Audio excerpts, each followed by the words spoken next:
I want to congratulate Rahul Dravid, Rohit Sharma, the entire team, the entire support staff for achieving such a great success for the nation. Kohli and Rohit Sharma is a return. Yes.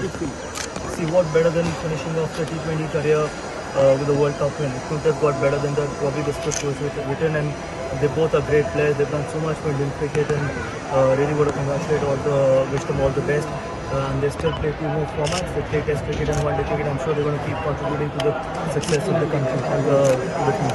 The 13 years World Cup T20 2007 and 2024. Can the down I think India has played really good cricket even in the middle as well. Even in the 50-over World Cup, they played some incredible cricket. The World Cup was a massive success for them. It was just that they couldn't cross the line, but it was just a matter of time that they were able to cross the line. They're a quality side.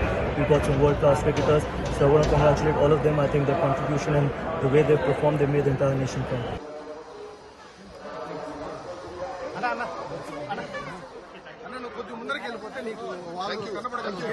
అంతా ఉండదు.